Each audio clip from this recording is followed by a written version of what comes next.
2006 के charter of democracy में बेनज़ीर भुट्टो नवाज शरीफ साहब ने दस्तखत किए हुए हैं कि हम किसी यहाँ पे जर्नल को, सर्विंग जर्नल को, इंटेलिजेंस एजेंसीज के अफसरान को नहीं मिलेंगे। जो अपने लिखे को मुकर गए हैं गजनी सिंड्रोम जो हमारे यहाँ चलता है, मियाँ साहब को गजनी का कोई हो गया है।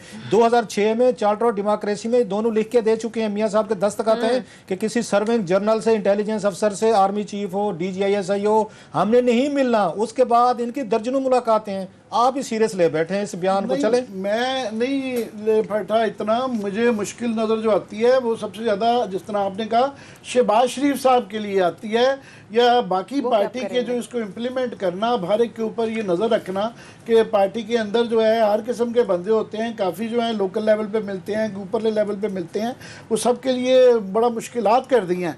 और मेरे ख्याल सियासी तौर पे सियासतदान के लिए बड़ा ज़रूरी होता है कि ये उम्मीद देना कि जनाब हम कल को पावर में आएंगे।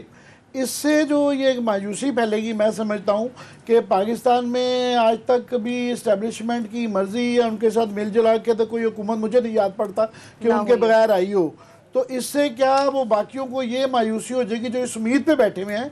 मैं कई दोस्तों, आपके कई दोस्त हैं जो ये बार बार कहते हैं नहीं अंदरों साडा निज़ाम है ऐसे, वो खुद शहबाज शरीफ साहब कहते फिरते हैं।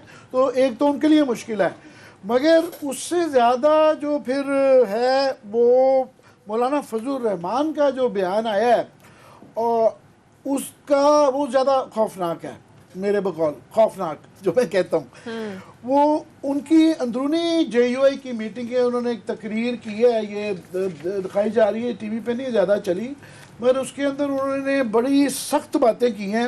एक तो नैब के मतलब वो क्लासा साहब ने क्योंकि उनको तरगीब दे दी है, मैं तो समझता हूँ ये कह रहे थे आपने जो पहले ही उनको, ये बहुत माशाल्लाह बहुत समझदार जीरक सियासतदान है, पर जो आपने ये कल कहा ना कि वहाँ जनाब लाखों के जत्थे लेके जाएंगे, कल नहीं मंडे को, और फिर मंडे को कि वो उनके गिरबान पकड़ लेंगे, उन्होंने एग्जैक्टली वो वर्ड बाय वर्ड आपकी दोहरा दी है बात, मेरे पे डाल दें। उन्होंने कहा ये गीदड़ भड़कियाँ अपने पास रखे हैं नैब को। वो जिस तरह आसिफ जरदारी ने कहा था ना कि है किसी की जुर्रत ईंट से ईंट बजा देंगे, तो इन्होंने भी कहा, उन्होंने कहा हमारे जो कारकुन है ना, ये कोई खुशामदी टोले नहीं हैं, ये तुम्हारी गर्दन पकड़ना जानते हैं। एक तो पहले नैब को बड़ी उन्होंने दिया है कि सोच समझ के आना मेरी तरफ। दूसरा, उन्होंने इस्टेब्लिशमेंट के मुतालिक बड़ी खौफनाक बातें की हैं, और मौलाना फजल रहमान की, और अगर नवाज शरीफ की मिला ली जाए बात, तो एक नज़र आ रहा है कि ये इस्टेब्लिशमेंट और ये अपोजिशन की एक, अगर बयानों से जाया जाए तो एक घमसान की जंग होने जा रही है पाकिस्तान की तारीख में। लगता ये है कि अगर बयानों पे जाया जाए, अभी पता नहीं कल को क्या होता है, जिस तरह आपने कहा कि दोबारा समर सॉल्ट मारते वक्त देर नहीं लगाते, पर फिलहाल तो लगता है कि पाकिस्तान का एक नया दौर आ गया है, और सिविल मिलिट्री की जो ये 70 साल से लड़ाई, ये जो टेंशन चलती थी, वो फाइनल फेज में हो गई है। अब इब के फैसला हो जाएगा, इब के फैसला हो जाएगा कि या आर या पार, ये सिविल मिलिट्री वाले, सिविल वाले जीत जाएंगे, या फिर इस्टेब्लिशमेंट जीत जाएगी कि नहीं जनाब हमारा इस ताकत के अंदर, सियासत के अंदर शराकत का अमल जारी रहेगा, और ऐसे ही होगा। मगर अभी फ़िलहाल दोनों तरफ से ललकारे आ चुके हैं, और नवाज शरीफ साहब ने से ज़्यादा फजल रहमान साहब ने कहा है कि जनाब जो ख़तरनाक बात की है उसमें, उन्होंने कहा है कि हमें बुलाया किसी और वजह से था, और फिर बाद में बातें और कर दी। तो इसमें जो उन्होंने धमकी दी है ना कि जनाब ये ख़बर क्यों नहीं बाहर आई कि तमाम सियासतदानों ने जिस चीज़ के लिए बुलाया गया था कि गिलगित और बल्तिस्तान को जो सूबा बनाना है, क्योंकि अब पब्लिक हो गई है, तो उन्होंने कहा सब सियासतदानों ने ना कर दिया है। अब ये सारे सियासतदानों के ब्याह पे ये फजल रहमान साहब ने जो है ना स्टेटमेंट दे दी है कि जनाब हम ये नहीं करने जा रहे।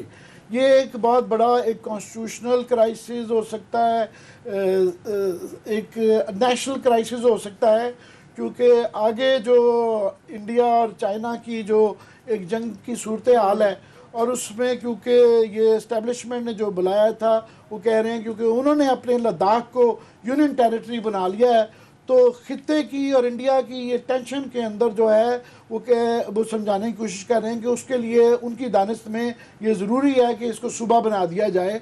तो उस पर उन्होंने बेसिकली कहा है कि जनाब आगे FATF पे तो हमने कोऑपरेशन कर लिया था ना, तो उन्होंने कौन सा कोऑपरेशन किया था? वो तो वॉकआउट कर गए थे। पहली स्टेज के ऊपर, पहली अच्छा, स्टेज दूसरी पे तो पहली उन्हें मेरा स्टेज पे- जॉइंट पार्लियामेंट बुलानी पड़ पहली गई। स्टेज के ऊपर वो जो है किया था, इसलिए तो शुक्रिया के लिए बुलाए गए थे सारे, इसी के लिए कि जी दावत आपको जो डिनर। दावत डिनर जो हुआ था वो गिलगित बल्तिस्तान एक था, दूसरा ये था कि FATF पे ऊपर पहली स्टेज के ऊपर तावन करने का शुक्रिया, साथ में ये एक्सप्लेन करना था कि मतलब जनाब नया भी इसकी डाल वैल्यू- दिया एक। तो बहरहाल उन्होंने ये कहा कि नॉन कोऑपरेशन का जो है ना मौलाना की तरफ से तो आ गया है, मौलाना पैसे ही पहले भी यही कह रहे हैं कि जनाब वो इस्तीफे दें सारे।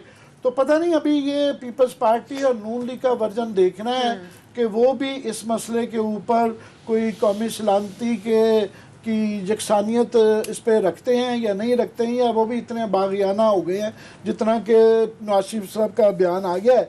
तो कह साहब मैं उससे लास्टली एक स्टेप आगे चले गए हैं मौलाना, और उन्होंने अपनी ज़ोर बयानी के अंदर एक सख्त जुमला कह दिया है, और वो ये कहा है कि अपना आरोप डाला है कि जनाब मैं बड़ा पुराना सियासतदान हूँ। उन्होंने कहा जनाब कि जब आर्मी चीफ कप्तान थे ना, मैं उस वक्त पार्लियामेंटेरियन था, तो मुझे ना समझाएं कि जनाब सियासत क्या होती है और क्या है।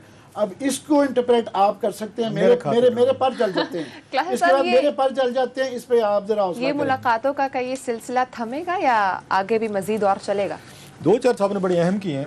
एक तो आमिर साहब ने कहा ना मुलाकात का मौलाना फजल रहमान साहब वाली का, कि शायद उस मुलाकात के बाद ये जो है यहाँ पे धरना जो था मौलाना साहब का, तो ये थम गया था। पिछले साल की बात है, जब अक्टूबर नवंबर में हो रहा था मेरा ख्याल है मुलाकातें धरने से पहले हुई थी सर, ये धरने के बाद नहीं अच्छा। हुई, कि उनको रोकने के लिए उन्होंने बुलाया था। मौलाना साहब भी थे, गफूर हैदरी साहब भी थे, मई इन्फॉर्मेशन, और साथ में अकरम दुरानी साहब भी थे जो इनके वज़ीर आला भी रहे यहाँ पे। ये तीनों वहाँ पे जाके आर्मी हाउस में जनरल बाजवा साहब से मिले थे, डिनर लंच किया था, और वहाँ पे बहुत सारी सख्त डिबेट हो गई थी। चलें हम डिबेट कहते हैं अंग्रेजी शेख में। रशीद से तो ज्यादा आपको पता है जो है ये गेट नंबर 4 से लगता है अभी हो गया नहीं सर, मेरी कहाँ मैं हमारी मैं कहाँ ये access- मैं ये भी पूछना चाह रही थी कि शेख रशीद साहब को इतना कैसे पता है उसी कि पे आते कौन हैं। कितना टाइम लेता है? अच्छा सवाल पूछा आपने।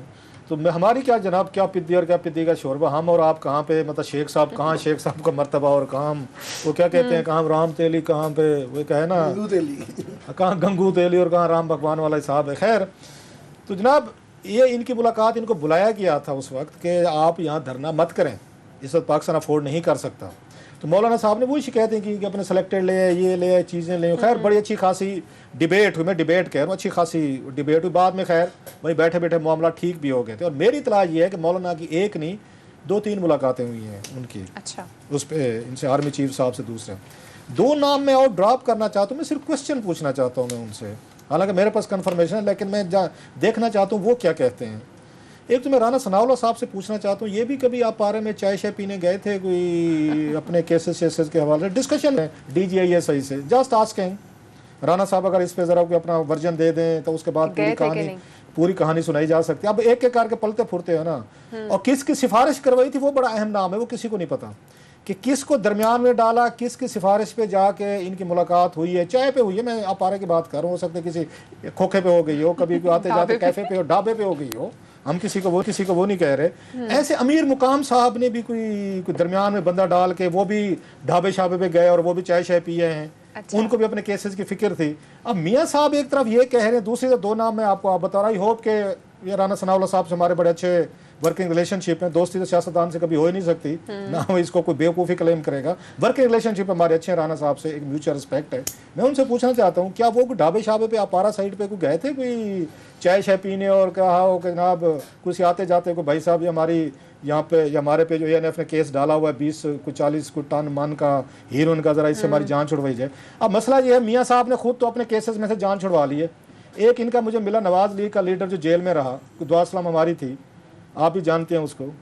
उन्होंने कहा, वो उस तब बैठूंगा कि मुझे एक बात समझाएं, ये जेलें हमारे लिए रह गई हैं, अपने लिए। आप समझ गए होंगे मैं किनका कह रहा हूँ। वो आगे भाई साहब अपने लिए ये खुद डील मार लें, खुद लंदन बैठे हुए वही हैं, कह रहे थे। बाहर चले गए हैं, लंदन चले जाएं, ये जद्दा चले जाएं, ये बच्चे साथ लेके जाएं, हमें पता ना चलने दें, फिर हमें पता ना हो पीछे पार्टी चलानी कैसे है।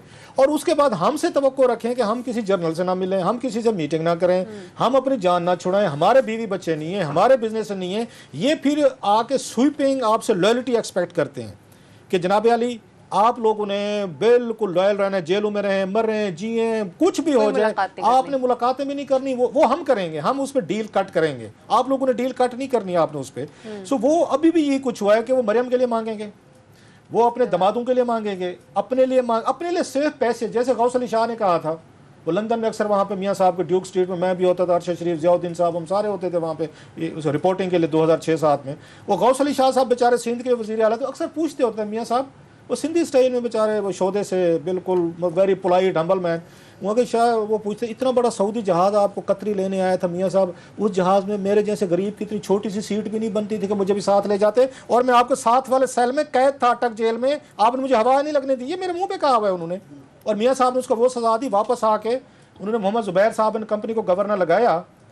वैसे ज़ुबैर साहब का जिक्र आके तो उसका कोई कहते हैं तो थोड़ा सा फोलते हैं, अब बात उधर निकल पड़ी है। तो राना सनाउल्लाह अमीर मुकाम का तो मैं बता रहा हूँ कि ये आप पारा के एक ढाबे पे चाय पिए हैं, ठीक है सर। अब इनकी सुन लें ज़ुबैर साहब की, ज़ुबैर साहब कैसे एंटर हुए जिनकी वो चीज़ें हुई। जिस दिन आर्मी चीफ बने थे कमर जेब बाजवा साहब, इन्होंने ये मियाँ साहब को तस्वर दिया था कि I am very close to Bajwa school में इनके साथ पढ़ता था। ये उनसे मिलने के लिए घर भी गए, और मियाँ साहब को बाद में आगे बताया भी सही, कोई कुक वगैरह वो और चीज़ें, चले हम उस मिन्यूट डिटेल में नहीं जाते, कि मियाँ साहब पे रोप डालने के लिए ज़ुबैर साहब ने उनको बताया कि ये ऐसे, जैसे हमारा बच्चों के साथ उनकी तस्वीरें फेसबुक पे लगाई लगती थी। वो हमारी होती है ना फूक फा होती है, कोई बड़ा अफसर हमारा यार लग जाए तो फिर हम तस्वीरें, तो सेल्फियाँ, तो फिर उसके बाद सोशल मीडिया, ये हमारे जैसे देहातियों के मसाइल हैं। लेकिन जनरल उमर के बेटे का मसला नहीं होना चाहिए था, मेरे जैसे देहाती का हो सकता है, लेकिन इतने बड़े नहीं। मगर वो आपने जो सही कहा था कि वो गवर्नर सिंध जो लगाया गया था वो इसी वजह से लगाया इसी गया वजह था, से वरना लगाया उनकी वो शान नहीं थी। बहरहाल उनको इसी वजह लगा कि ये किसी दिन काम आ जाएंगे। वो किसी दिन काम आए, उन्होंने अपॉइंटमेंट ली, फ़ोन उठाया और जाके मिले उनसे, जनरल साहब से 2 दफ़ा मिले। और फिर उसके बाद मरियम नवाज साहबा ने जब ये बहुत बड़ा उन्होंने दावा किया कि नहीं मिलना चाहिए, तो दैन फिर वहाँ से DGISPR ने उनको कहा कि भाई साहब ये तो आपका एजेंडा लेके आए थे, जो शेख साहब की आप बात कह रहे थे। सो बहरहाल सर, किस्सा मुख्तसर